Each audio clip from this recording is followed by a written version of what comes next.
Hello, for today's video nga ay magluluto tayo ngayon ng fried chicken at isda. Ang lulutuin ko ay yung tira lang na isda at tirang fried chicken lang na minarinate ko ng isang araw.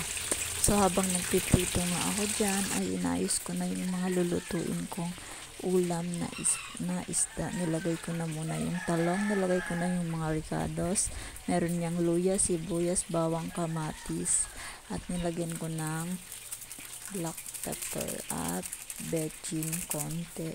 Nilagyan ko yan. Nilagay ko na yung isda. Pagkatapos nyan ay nilagyan ko na din ng suka, toyo at saka konting oil. Nilagyan ko din pala yan ng ketchup para medyo matamis-tamis.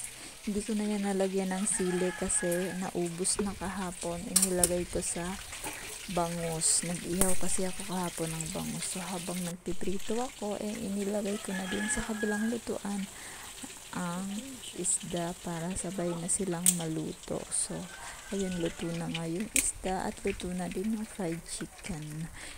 So napakasarap yan. Ganyan ang kulay. Ganyan talaga ang gusto ng mga bata. Crispy. So for today's video, thank you so much for watching. Bye bye.